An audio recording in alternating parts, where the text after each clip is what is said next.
Good morning. I'm Victoria Savage, Nurse Savage on your side, your wisdom guided oracle, and I have my lovely fertility mug my granddaughter got for me last year. I think maybe it was the year before. It's at a local, it's called Fort Boise pottery sale. They teach pottery there, and then every year the students sell their stuff, and it's lopsided and all of that, but she loved it and she had to have it for me. My daughter said, I tried to talk her into something else. So I especially love this because she was adamant that it was for me. Good morning. How are you? Hope you had a lovely day yesterday. Mine was wonderful. Friends and family in, and lots of good food, all of that. And so I almost decided this morning that I was just not going to do today. I was going to cancel the reading, and then the truth is, I go, why? It's not like, oh, my hair is so fun. And I can't look in the mirror and do it because the screen is backwards. My hair is a bit wild this morning, but sometimes we need wild, especially when we behave too well. Which kind of brings me to today. What kind of does brings me to today's message. You have the right to be totally who you are, and you really have the duty to follow your bliss, to go after the things you love. The sovereign is the theme for today, and she came up again the other day, just I think the last reading, about your divine sovereign right to follow your bliss, to do the things that make your heart sing, to do your own work, to balance yourself.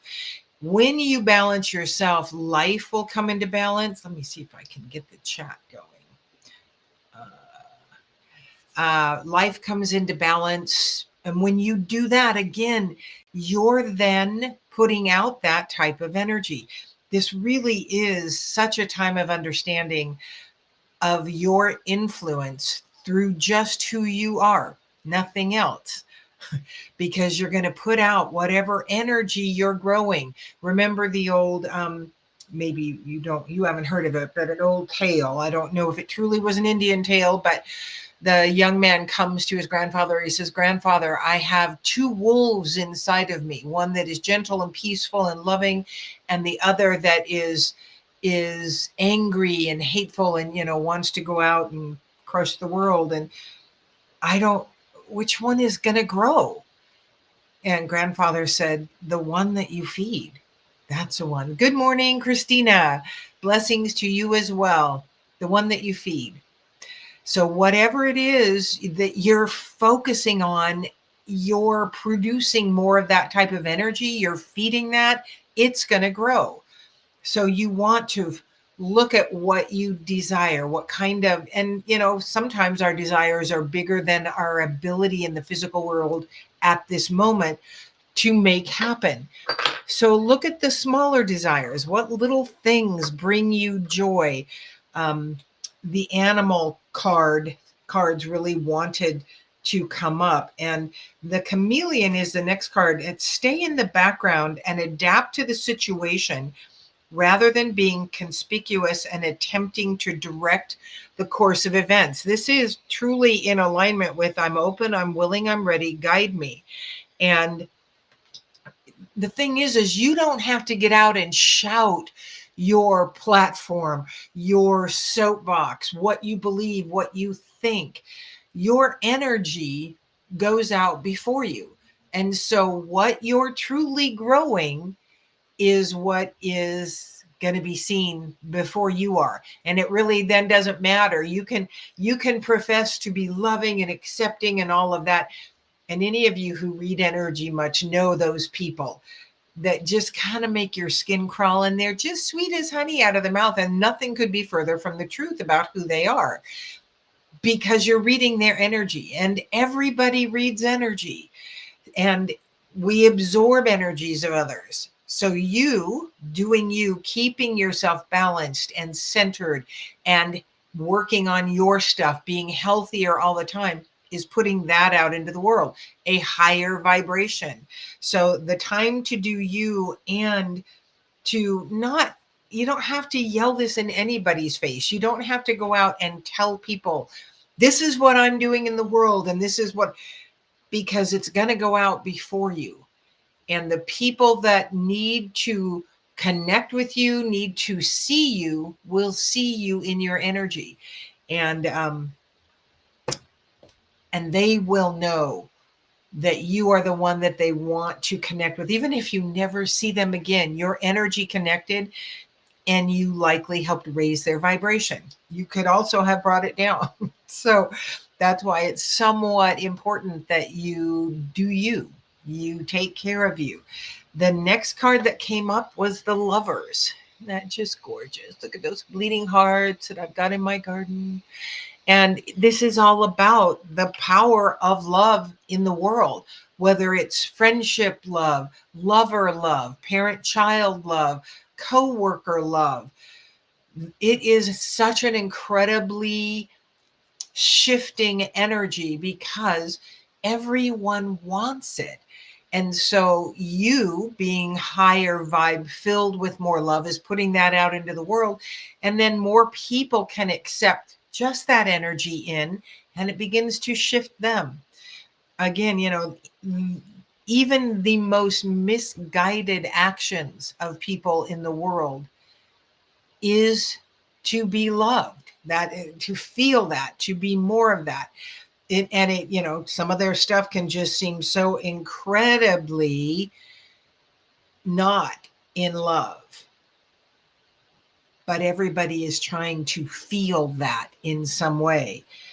The next card that came up was the Pest. And it's that thing, as I'm putting out these words and saying, this is the stuff, this is what we want to do in order to be the influence. It's going to make that positive shift in this coming transformation of our world into something very different. We get to be the influencers of how tumultuous that is. The more we can project our love, spread our love, share it with the others, and bring their vibration up, the easier this big transformation will be. So that Pest is that the thing that that you can do, that you've been thinking about, you've been feeling like you needed to do that, you've been being prompted, and you've been going, I'm not going to do that. I'm not going to do that. Nah, I'm not going to do that. That's very much the thing that you can put out into the world to do that. And it keeps nagging you because it needs to come out. And then the Falcon came in the other day. I don't know that I shared it here. I walked out onto our patio, and there was this hawk, probably 16 inches high, standing on the sidewalk there. And I stopped, and it looked at me, and it wasn't moving. And I looked, but couldn't see anything that could be a kill, which is sometimes, why they won't leave. And then it hung around. I took a different route to the shed I was going to. And when I came back, the hawk was gone. And I did then find a quail carcass. And so the hawk energy is very, and because they present themselves to me specifically in a different way than I normally see them. Now, many concrete persons would be going, yeah, it stayed there because it had the food, which I know, but I also know it could have caught it out in the field and I never would have seen it. And so I always look to, okay, what possibly could be the information I'm getting here? And it really is take that higher view, that more focused view, and go for what you want. Dive straight to it, and you will get. Yes, Sherry, it is live. And you will find it. And this is act on opportunity that's before you and commit without equivocation. So as something comes to you, may be present with you right now, may be coming up, you will have the opportunity to act on it. And this is saying, this is something you want to do. What that looks like, open, willing, and ready, I will follow my guidance. And then I decided to use the Rooted Woman Oracle. And it's only the second time a lovely friend sent this to me. And it was like these two cards came up, and I went, uh maybe I won't share those today because I'm not really sure. They're a very different energy than the theme card and the rest of these. And so I considered not sharing them because I didn't really, you know, I can't say that it's come to me yet, but I am going to share them because they're very pointed. They're kind of a heavy message. The first one is divine madness. And the divine madness card, uh, the old Irish story of Mish tells of a woman who, driven mad by grief and the horrors of war, grows fur and feathers. She flies away into the hills and woods, eats wild and raw food, and leaves the intolerable world behind her. Mish then represents the woman who cannot and will not submit to the brutalities of the world around her. She withdraws from civilization and takes solace in the natural world, very much that let Mother Earth heal. And I get it really kind of does go on with this, along with this, you do the work you need to do. She needed to withdraw. And after yesterday, the truth is probably many of you out there want to withdraw from those that you had to spend the day with. For many of you, it wasn't a pleasant day.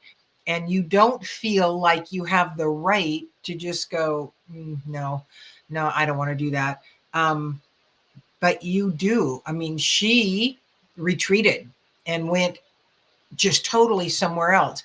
That may well be where some of you are right now, that need to go, not doing that. Nope, I'm just out now. So, Miss is the original wild woman speaking for us all, for the rage which we cannot express, for the grief which eats our heart out, for the voices we've suppressed out of fear. Ultimately, Mish is healed by love and gentleness, and as a consequence, is able to return to the world with new strength and focus. So, this is, sometimes to do us, we have to withdraw.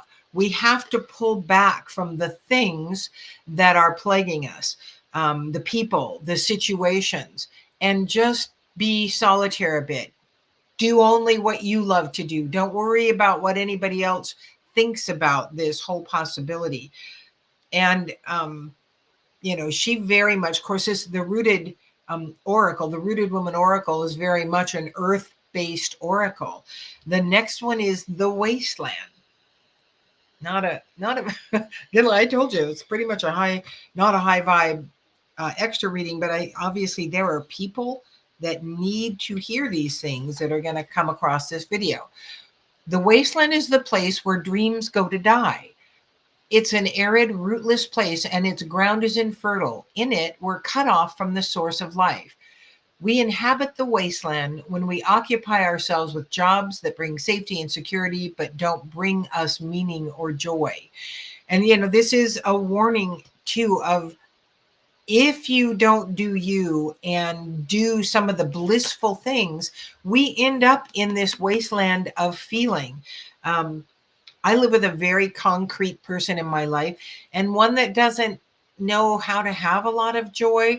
And so, a good portion of the energy I've brought to our relationship is just play, trying to play.